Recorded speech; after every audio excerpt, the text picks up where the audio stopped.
Hi guys, welcome back Harshita Sanjay YouTube channel. So ನನ್ನ ಮಗಳು birthday ನಾಳೆ ಇದೆ. So hi guys.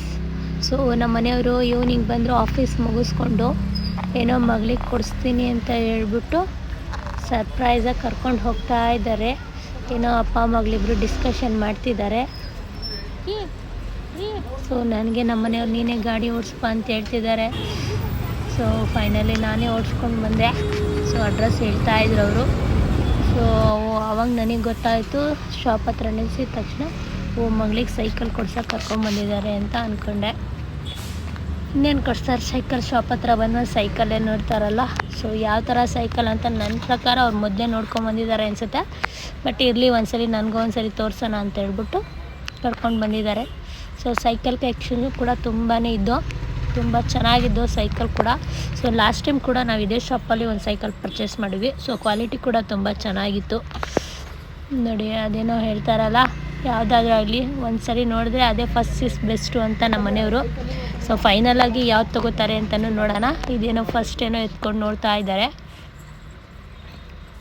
ಸೊ ಇನ್ನೂ ದೊಡ್ಡದು ಚಿಕ್ಕದು ಎಲ್ಲ ಥರದ ಸೈಕಲ್ ಕೂಡ ಇದೆ. ನಿಮಗೂ ಕೂಡ ಬೇಕಾದರೆ ಬಂದು ನೋಡಿ ಗೈಸ್. ಇದು ಸುಂಕದಕಟ್ಟೆಯಲ್ಲಿರೋದು, ಲೊಕೇಟ್ ಆಗಿರೋವಂಥದ್ದು cycle shop. So cycle shop ಕೂಡ ನಾನು ನಿಮಗೆ ತೋರಿಸ್ತೀನಿ ನೋಡಿ. ಇದು ಚಿಕ್ಕ ಸೈಕಲ್, ಅದಕ್ಕಿಂತ ಒಂದು ಸೈಜ್ ಚಿಕ್ಕದಿದೆ.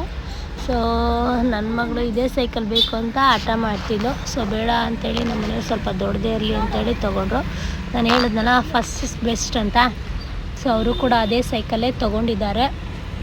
ನೋಡ್ಕೊಂಬಂದಿದ್ರು ಅನಿಸುತ್ತೆ ನನ್ನ ಪ್ರಕಾರ. ಸೊ ಪೇ ಮಾಡಿ ಅದನ್ನೆಲ್ಲ ಆಲ್ಟ್ರ್ ಮಾಡಬೇಕು ಅಂತೇಳಿ ಕೆಳಗಡೆ ಎತ್ಕೊಂಡು ಹೋದರು. ಯಾಕಂದರೆ ಸೀಟ್ ಮೆಜರ್ಮೆಂಟ್ ಎಲ್ಲ ಚಿಕ್ಕವಳಲ್ವ ಇನ್ನೂ ಅವಳು, ಸೀಟ್ ಮೆಜರ್ಮೆಂಟ್ ಎಲ್ಲ ಸ್ವಲ್ಪ ಕಡಿಮೆ ಮಾಡೋಣ ಅಂತೇಳಿ ತೊಗೊಂಡು ಆಚೆ ನಿಲ್ಲಿಸಿದ್ದಾರೆ. ಸೊ ಸೈಕಲ್ ಮಾತ್ರ ತುಂಬಾ ಚೆನ್ನಾಗಿತ್ತು. ಸೊ ನನಗೂ ಕೂಡ ಇಷ್ಟ ಆಯಿತು. ಕ್ವಾಲಿಟಿ ಬಗ್ಗೆ ಏನು ಹೇಳೋ ಹಾಗೆ ಇಲ್ಲ, ತುಂಬ ಚೆನ್ನಾಗಿದೆ. ಯಾರ್ಯಾರು ಬೇಕು ಬಂದು, ಸುಂಕದಕಟ್ಟೆ ಲೊಕೇಟ್ ಆಗಿದೆ ಶಾಪು. ಅದು ನಾನು ಲೊಕೇಶನ್ ಕೂಡ ತೋರಿಸ್ತೀನಿ ನಿಮಗೆ, ಬಂದು ತೊಗೊಳ್ಳಿ ಗೈಸ್. ತುಂಬ ಚೆನ್ನಾಗಿದೆ ಸೈಕಲ್ಲು. ನನ್ನ ಮಗಳು ಸೈಕಲ್ ಅಂತೂ ಬಿಡ್ತಾನೇ ಇಲ್ಲ. ನಂದು ಸೈಕಲ್ಲು ಅಂತ ಹಿಡ್ಕೊಂಡೇ ಇದ್ದಾಳೆ. ಯಾರಿಗಾದರೂ ಮಕ್ಕಳಿಗೆ ಹೊಸ ವಸ್ತು ಏನಾದ್ರು ಕೊಡಿಸ್ಬೇಕಂದ್ರೆ ತುಂಬ ಇಷ್ಟ ಅಲ್ವಾ, ಅದರಿಂದ. ಸೊ ಬರ್ತಡೇಗೆ ಇದು ಗಿಫ್ಟು ಅಂತ ನಮ್ಮ ಮನೆಯವ್ರು ಕೊಡಿಸ್ತಾ ಇದ್ದಾರೆ. ಅವಳ ರಿಯಾಕ್ಷನ್ ಅಂತೂ ತುಂಬಾ ಚೆನ್ನಾಗಿತ್ತು. ಅಪ್ಪ ಮಗಳಿಬ್ಬರು ನೋಡಿ, ಇದೇ ಲೊಕೇಟ್ ಆಗಿರೋ cycle shop location. So cycle ತೊಗೊಂಡು ಶಾಪಿಗೆ ಬಂದ್ವಿ, ನಮ್ಮ ಶಾಪ್ಗೆ. ಸೊ ನಮ್ಮ ಅತ್ತೆ ಎಲ್ಲ ನೋಡಿದ್ರು, ತುಂಬ ಚೆನ್ನಾಗೈತೆ ಸೈಕಲ್ ಕೂಡ ಅಂತ ಹೇಳಿದ್ರು. ಸೊ ನನ್ನ ಮಗಳು ಬೆಳಗ್ಗೆ ಎದ್ಲು.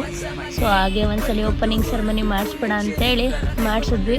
ಸೊ ನನ್ನ ಮಗಳಿಗೆ ಯಾವಾಗಾದರೂ ಏನಾದರೂ ಫಂಕ್ಷನ್ ಏನಾದ್ರು ಇದ್ದಾಗೆ ಅವಳಿಗೆ ಜ್ವರ, ಹುಷಾರು ತಪ್ಪಿರ್ತಾಳೆ. ಸೊ ತುಂಬಾ ಜ್ವರ ಇತ್ತು ರಾತ್ರಿನ. ಸೊ ಇವಾಗ ಬೆಳಗ್ಗೆ ಸ್ವಲ್ಪ ಸಿರಪ್ ಹಾಕಿದ್ರಿಂದ ಪರವಾಗಿರಲಿಲ್ಲ. ಸೊ ಆದ್ರೂ ಹಿಂಗೆ ಓಪನಿಂಗ್ ಮಾಡಿದ್ಲು. ಸೈಕಲ್ ಕೂಡ ನಿಮಗೂ ಕೂಡ ತೋರಿಸೋಣ ಅಂಥೇಳಿ ತೋರಿಸ್ತಾ ಇದ್ದೀನಿ. ತುಂಬ ಚೆನ್ನಾಗಿದೆ ಸೈಕಲ್ಲು, ಟೈರ್ ಆಗಲಿ, ವೀಲ್ಸ್ ಆಗಲಿ ಎಲ್ಲ ಚೆನ್ನಾಗಿದೆ. ಸೊ ಅದರಿಂದ ಒಂದು ವೀಡಿಯೋ ಮಾಡ್ಕೊಳ್ಳೋಣ ಅಂಥೇಳಿ ಅವಳ ಕೈಲೇ ಓಪನಿಂಗ್ ಮಾಡಿಸಿ ಒಂದು ವೀಡಿಯೋ ಮಾಡೋಣ ಅಂತ ಮಾಡಿಸಿದೆ. ಸೊ ನೆಕ್ಸ್ಟ್ ಸರಿ ನೋಡೋಣ ಇನ್ನು ಏನು ತೆಗಿಸ್ಕೊತಾಳೆ ನನ್ನ ಮಗಳು ಅಂತ. ಸೈಕಲ್ ತುಂಬ ದಿನದಿಂದ ಕೇಳ್ತಿದ್ಲು, ಐ ಮೀನ್ ಒಂದು 3 ಮಂತ್ಸಿಂದ ಕೇಳ್ತಿದ್ಲು ಸೈಕಲ್ ಬೇಕು ಅಂತ. ಹಳೆ ಸೈಕಲ್ ಇತ್ತು, ಅದು ಕಿತ್ತೋಗಿತ್ತು. ಸೊ ಅದರಿಂದ ಅವರಪ್ಪ ಸ್ವಲ್ಪ ದೊಡ್ಡದೇ ಇರಲಿ ಅಂತೇಳಿ ತೊಗೊಂಡಿದ್ದಾರೆ. ಸೊ ಫೈನಲಿ ಶಾಪಿಂದ ಮನೆಗೆ ಹೋದ್ವಿ, ಒಂದು ಕೇಕ್ ತೊಗೊಂಡು ಮನೆಗೆ ಹೋದ್ವಿ. ಸೊ ಒಂದು ಕೇಕ್ ಕಟ್ ಮಾಡ್ಸೋಣ ನನ್ನ ಮಗಳು. First of all cake cut ಮಾಡಿಸೋದಂದ್ರೆ ಆಗಲ್ಲ. ಸೊ ಏನೋ ಈ ಸರಿ ಸುಮ್ಮನೆ ಏನೋ ರಿಯಾಕ್ಟ್ ಮಾಡಿದೆ, ನಿಂತಿದ್ದಾಳೆ, ಸ್ಮೈಲೆಲ್ಲ ಮಾಡ್ತಿದ್ದಾಳೆ. ಲಾಸ್ಟ್ ಟೈಮೆಲ್ಲ ಕೇಕ್ ಕಟ್ ಮಾಡಬೇಕಾದ್ರೆ ಫುಲ್ಲು ಅಳೋದು, ಬರ್ತಡೇನೇ ಮಾಡ್ಕೋತಾ ಇರಲಿಲ್ಲ. ಸೊ ಈ ಸರಿ ಏನೋ ಪರವಾಗಿಲ್ಲ. ನೆಕ್ಸ್ಟಲ್ಲಿ ಇದು ನೋಡಿದ್ನಲ್ಲ, ನೆಕ್ಸ್ಟಲ್ಲಿ ಇನ್ನೂ ಸ್ವಲ್ಪ ಚೆನ್ನಾಗಿ ಮಾಡೋಣ ಅಂತ ಅಂದ್ಕೊಂಡಿದ್ದೀನಿ. ಸೊ ಬರ್ಡೇ ಸೆಲೆಬ್ರೇಷನ್ ಎಲ್ಲ ತುಂಬಾ ಚೆನ್ನಾಗಿತ್ತು. ಸೊ ಅವಳು ಕೂಡ ಕೇಕೆಲ್ಲ ಕಟ್ ಮಾಡೋಕ್ಕೆಲ್ಲ ರೆಡಿ ಆಗಿದ್ದು. ಸಿಂಪಲಾಗೇ ಮಾಡಿದ್ವಿ, ನಾವು ಗ್ರ್ಯಾಂಡಾಗೇನು ಮಾಡಲ್ಲ. ಯಾಕಂದರೆ ನನ್ನ ಮಗಳು ಇದೇ ಮೊದಲನೇ ಸರಿ ಖುಷಿಯಾಗಿ ಕೇಕ್ ಕಟ್ ಮಾಡಿದ್ದು. ಯಾಕಂದರೆ 2 ಇಯರ್ಸಲ್ಲೆಲ್ಲ ಬ್ಯಾಗ್ಸಲ್ಲೆಲ್ಲ ಏನೂ ಮಾಡಿಲ್ಲ. ಸೊ ನಮ್ಮ ಮನೆಯವ್ರು ಬೇಡವೇ ಬೇಡ, ಕಟ್ಟೆ ಮಾಡಬೇಡ, ಅದ್ರ ಬದಲೆಲ್ಲ ಹೊರಗಡೆ ಹೋದ್ರೆ ಆಯಿತು ಅಂತ ಹೇಳ್ತಿದ್ರು. ಸೊ ಆದರೂ ಪರವಾಗಿಲ್ಲ ಮಾಡಿದ್ರು. ನಮ್ಮಮ್ಮ ಕೂಡ ಊರಿಂದ ಬಂದಿದ್ದರು. ಮೊಮ್ಮಗಳಿಗೇನೋ ಗಿಫ್ಟ್ ಎಲ್ಲ ಕೊಟ್ಟು ಬರ್ಡೇ ಸೆಲೆಬ್ರೇಷನ್ ಮುಗಿಸ್ತೀವಿ.